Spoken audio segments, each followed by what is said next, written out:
Halo semuanya, Assalamualaikum. Kembali lagi di video Elvia Lasiana. Kali ini masih di series My Pregnancy Story. Aku mau kasih tahu tentang apa aja yang aku beli untuk kebutuhan anak bayi baru lahir.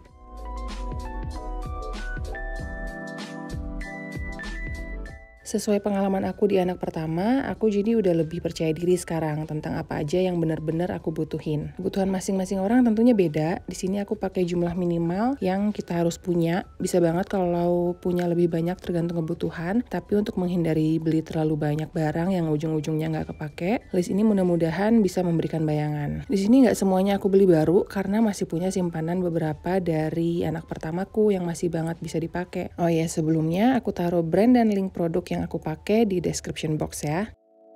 Slipsuit itu gampang banget dipakai, terutama kalau anak bangun malam dan harus ganti popok. Memudahkan banget pekerjaan kita, tinggal dibuka bagian kakinya aja. Untuk yang Kiruru ini, kakinya ada kayak lipetannya gitu, jadi bisa dijadiin penutup kaki atau kaos kaki. Jadi nggak perlu lagi pakai kaos kaki terpisah. Cuma sayangnya bagian tangannya nggak sekalian, ada mittennya. Jadi aku juga beli yang merek Mamas Papas, ada 6 motif lucu. Bahannya lebih halus dan stretchy, yang ini bagian kakinya tertutup tapi nggak bisa dibuka.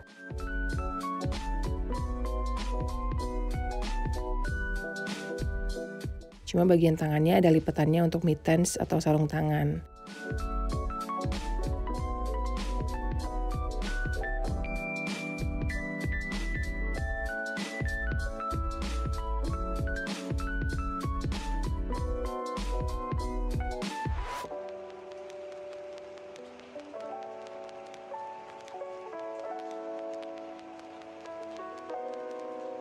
Untuk piyama two piecesnya aku pakai merek lokal. Ada dari Kiki Pup sama Cotton Seeds. Ini halus banget bahannya dan harganya juga murah, tapi nggak murahan ya motifnya. Ukuran baju newborn tuh kecil banget dan nggak kerasa 1-2 bulan anak kita udah naik 2-3 kilo berat badannya. Jadi bajunya udah akan sempit. Kalau mau punya lebih banyak silakan, tapi kalau aku cukup masing-masing 6 pasang aja. Dan untuk baju newborn, aku cuma beli 3 baju lengan pendek karena emang mereka bangunnya aja jarang banget. Jadi kalau mau beli baju lengan pendek lebih baik beli yang ukuran di atasnya, yang ukuran 1-3 bulan saat bayinya udah lebih banyak bangun.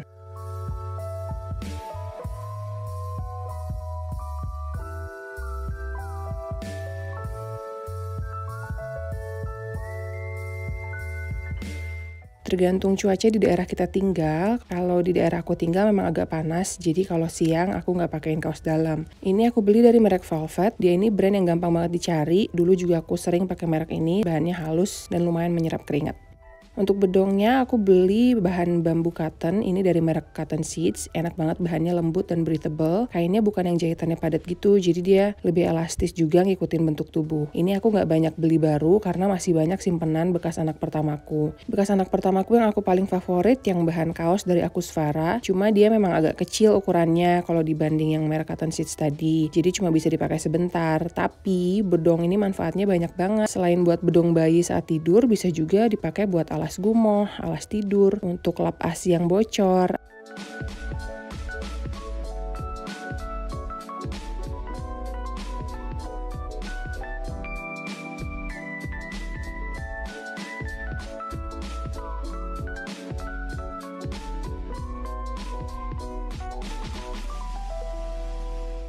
Aku beli pospak newborn yang merek Mary's Premium, isinya 24 pieces. Ini untuk dibawa ke rumah sakit, tapi sebenarnya di rumah sakit akan dipakein popok kain, tapi buat jaga-jaga aja dan pastinya juga butuh untuk waktu bawa pulang bayinya. Kalau mau bawa lebih sedikit juga boleh banget, cek dulu aja sama tempat kamu akan melakukan persalinan, apa aja yang disediakan, jadi nggak ribet sendiri gitu. Sama satu lagi yang isinya lebih banyak, 84, ini Mami Poco Royal Soft. Anak pertamaku juga pakai merek ini dan aku rekomen sih karena bahannya halus dan nggak bikin gatal-gatal atau rash dan juga nggak gampang bocor. Untuk peralatan mandi, kalau aku memang mempertimbangkan banget ukuran barang karena berhubungan dengan tempat penyimpanan yang terbatas. Karena bayi newborn itu sebenarnya nggak disarankan untuk terlalu sering mandi, cukup dilap air aja, pakai waslap. Jadi aku punya banyak nih koleksi waslap bekas anak pertamaku karena kepake banget, terutama di masa newborn. Dan kebetulan ini masih bagus-bagus banget. Ada yang dari hadiah, ada yang dari kado, ada yang aku beli sendiri. Ini merek Little Palmer House. Waktu aku beli, ini kalau nggak salah satu bundle isi 4. Terus ada yang bentuknya kayak mitten gitu, jadi tangannya kita tinggal masuk. Semuanya enak dipakai, tinggal pilih yang paling sesuai kebutuhan aja. Handuk ini juga nggak terlalu sering dipakai, terutama di masa awal lahiran, jadi aku cuma beli satu aja yang baru. Terus sabunnya jangan lupa pilih yang aman untuk kulit bayi newborn yang masih sensitif. Dari anak pertamaku aku pakai Cossence yang milk bath. Kali ini aku pakai yang Cetaphil head to toe wash.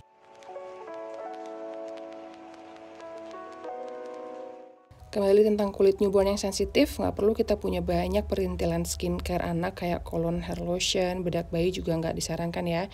Jadi aku pakai lotion Cetaphil ini yang bisa buat badan dan muka. Ini cocok untuk kulit sensitif. Dulu juga sempat pakai merek Aveeno, tapi menurut aku sama aja dan ini lebih nggak lengket sih di kulit. Terus untuk diaper cream bisa pakai multipurpose ointment kayak aku. Aku pakai Lucas Papaw karena ini beneran kepake banget. Aku juga udah pernah bilang sebelumnya di video aku kalau aku bahkan pakai si Lucas Papaw ini untuk pengganti lip balm karena cuma si Lucas Papaw ini yang bikin kulit bibir aku nggak pecah-pecah lagi.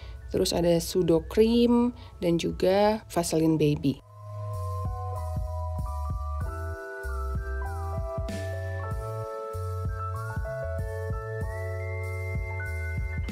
Selain itu untuk bikin bayi hangat perlu minyak telon. Sekarang aku lagi cobain Doodle, dia wanginya lebih soft, nggak menyengat, dan ada sedikit aroma green tea. Punya bayi itu kita harus belajar banget untuk aware sama kesehatan anak dan sebisa mungkin sadar sama kondisi-kondisi emergency. Persiapan yang bisa dilakukan dari rumah adalah dengan sedia P3K. Anak bayi terutama rentan loh kena demam. Untuk tahu angetnya ada di batas normal atau enggak, kita harus sedia termometer. Terus kan ada juga imunisasi di awal-awal kehidupannya yang biasanya bikin reaksi tubuhnya jadi demam. Nah, selain akan diresepin paracetamol, kita di rumah tetap harus punya sendiri sih termometer. Aku pakai merek Omron, ini dia emang bukan yang pakai infrared, cuma kelemahannya emang agak lama buat nunjukin suhu tubuhnya berapa. Ini juga harus sedia balsam, karena newborn itu kalau pengalaman di anak pertamaku sih sering kolik dan merasa perutnya seperti nggak nyaman gitu. Wajar ya, karena mereka sistem pencernaannya kan masih tumbuh. Nah, aku pakai ini untuk pijat perutnya. Dan balsam fix ini aman untuk newborn. Selain itu, aku sedia Transpulmin juga. Ini kalau hidung tersumbat dipakai buat pijat bisa untuk melegakan pernafasannya.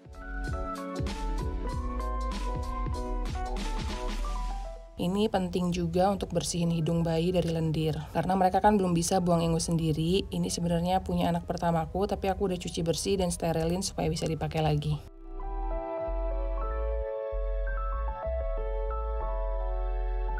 Terakhir, alcohol wipes, ini jadi banyak yang jual semenjak pandemi. Kalau sebelumnya sih agak susah aku cari wipes yang ada alkoholnya, tapi ini pasti kepake buat bersihin luka. Selain itu juga bisa buat sekalian dipakai bersihin mainan dan permukaan lain. Gunting kuku ini kepakainya bakalan lama ya, jadi aku saranin sih beli yang bagus aja. Aku pakai ini punya Mothercare. Aku pakai yang model lainnya sebenarnya sebelumnya buat anak pertamaku, tapi udah diawet-awet kok malah hilang, nggak tahu kemana. Akhirnya beli lagi yang model ini. Udah aku coba, rasanya emang lebih empuk gitu untuk dipakai gunting kuku anakku dan gampang banget, nggak pakai banyak keluar tenaga dibanding pakai gunting kuku yang aku beli di supermarket.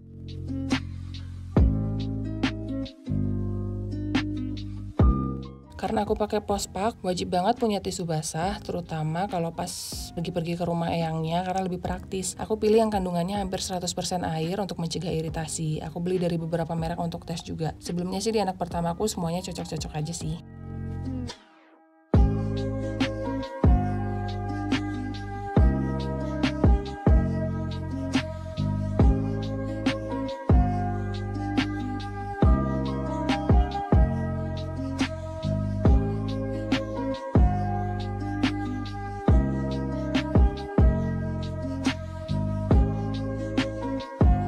Jangan lupa mulut bayi walaupun belum tumbuh gigi juga harus sering dibersihkan supaya nggak meninggalkan bakteri mulut ya. Buat newborn sih sebenarnya disarankan pakai kain kasa yang dibasahi air hangat buat dilap ke gusi atau lidahnya. Tapi aku beli yang merek Momami ini untuk dipakai sesekali kalau lagi pergi-pergi. Jadi buat sekalian stok aja. Jangan lupa perhatikan expiry date-nya. Terus ada finger toothbrush juga, pakainya tinggal masukin ke jari kita aja.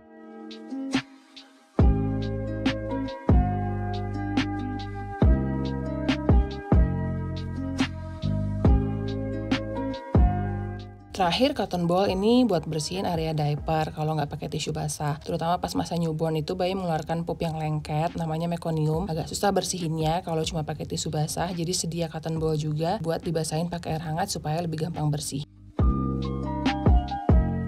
Botol susu ini opsional sebenarnya, aku juga beli karena rencananya biar gantian kasih susu sama suami aku. Tapi tetap goal utamanya adalah direct breastfeeding, seperti ke kakaknya alhamdulillah bisa full 2 tahun, terutama karena aku stay at home mom. Philips Avent ini banyak yang review bagus, jadi semoga cocok di anakku. Terus ini rekomendasi aku dari pengalaman pertama aku menyusui. Aku awalnya nggak tahu kalau menyusui itu keluar ASI dari 2 payudara sekaligus. Aku sempat kewalahan untuk sumpel-sumpel pas menyusui sampai aku ketemu produk pompa silikon ini. Jadi ASI yang bocor bisa ketampung sambil dia ada efek menghisapnya juga, jadi lumayan banyak ASI yang tertampung. Bisa disimpan untuk diminum lagi dari botol supaya nggak mubazir. Terutama untuk ibu yang direct breastfeeding nih, kalau nggak menyusui aja, ASI suka bocor. Jadi perlu banget sumpelan di dalam bra supaya nggak basah kemana-mana. Aku pakai yang bisa dicuci, dan kebetulan masih simpan juga beberapa bekas menyusui anak pertamaku. Untuk mainan sebenarnya kan bukan buat dia yang pegang ya, tapi sebagai salah satu bentuk stimulasi kita yang pegang sambil ajak bayinya ngobrol, pakai mainan dengan suara-suara aneh dan warna-warna kontras buat menarik perhatian si bayi. Aku nggak ada yang beli baru sih, ini pakai bekas kakaknya semua.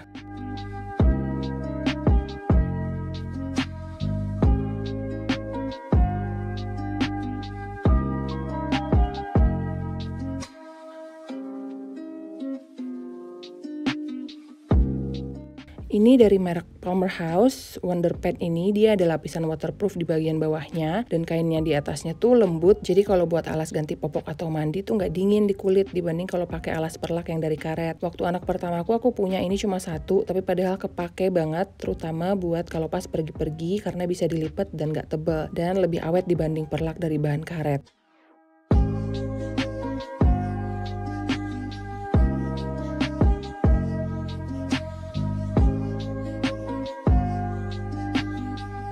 Gaya menggendong tergantung kenyamanan pribadi dan aku sendiri lebih prefer pakai geos atau ring sling aja. Dan karena lebih banyak di rumah, aku biasanya ya gendong pakai tangan kosong aja. Gendongannya dipakai kalau lagi jalan-jalan keluar aja. Aku cuma beli satu ini dan ada satu ring sling lagi.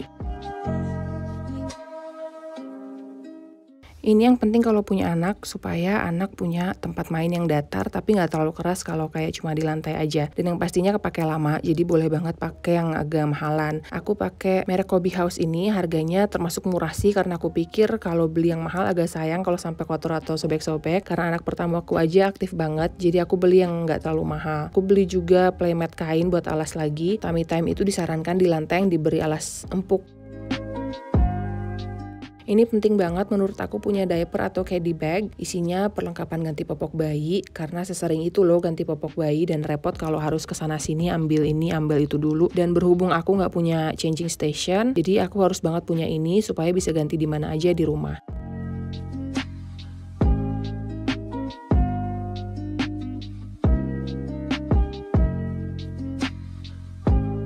Ini lebih ke investasi juga sebenarnya karena nggak cuma kepake buat perlengkapan bayi aja, tapi juga alat makan kita.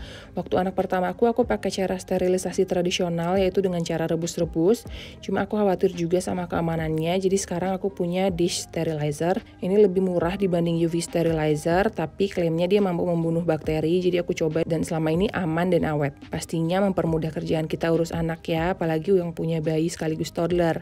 Ini dia rangkumannya untuk produk-produk Newborn Essentials. Apa aja yang aku pakai, mudah-mudahan bisa memberikan inspirasi. Dan ada beberapa yang aku nggak beli, ini bukan karena nggak butuh ya, tapi ada yang belum butuh dan bisa dibeli nanti. Sekian dulu video hasil belanjaan dan koleksi aku untuk newborn. Mudah-mudahan bermanfaat, dan kalau mungkin ada barang-barang lain yang menurut kalian juga penting tapi nggak ada di list ini, boleh komen di bawah ya. Sampai jumpa di video selanjutnya.